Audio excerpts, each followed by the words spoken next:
Okay guys, welcome back to another Garage Monk video. I'm Justin. As you know, in today's video we'll be sorting out the timing in our Citi Golf, and as you can see we do have bed interior in the Citi Golf as well.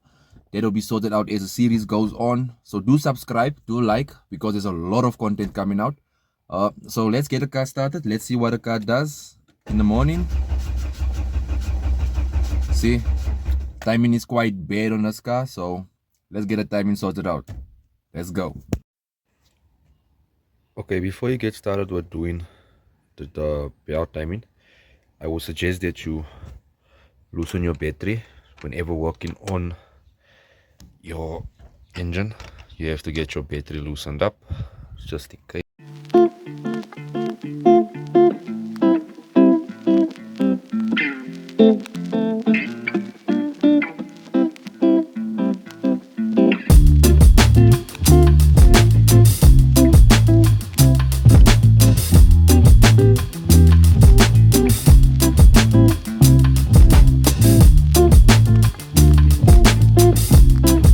I did loosen more than the battery. I took the airbox cover off as well so that it's easier for me to work in this area.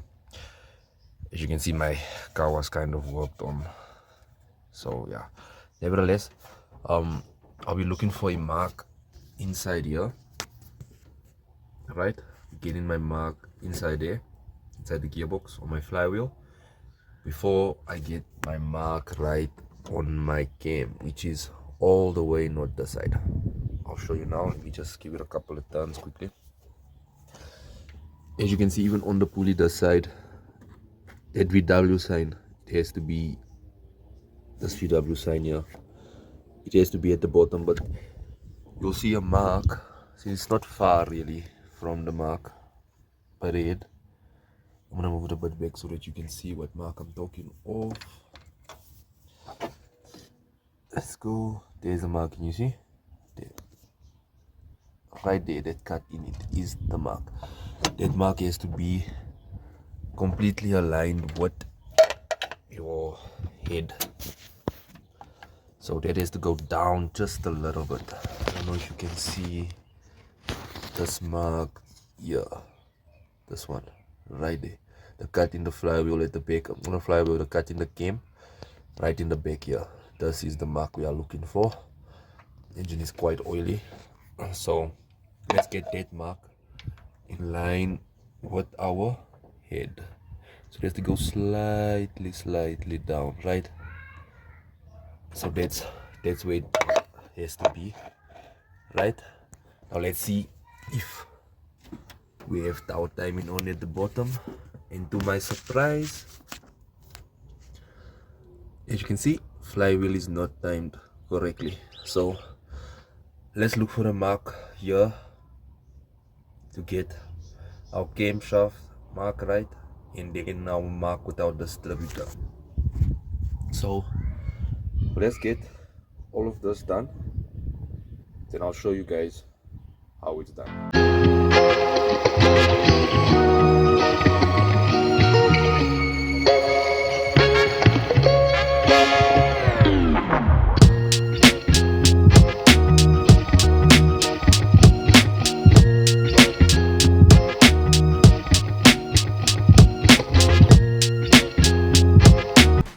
All you need to do is to loosen your tensioner. In order for you to adjust your timing, is loosen your tensioner with a 13 spinner.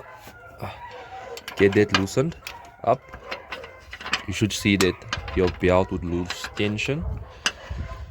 Let's loosen this up.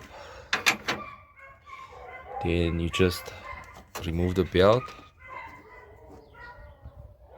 and you use your 18 spinner or socket, and then we're gonna move this slightly back to where it should be, because at the moment it's at the wrong place, and that's where it should be, right there. I might just show you guys quickly.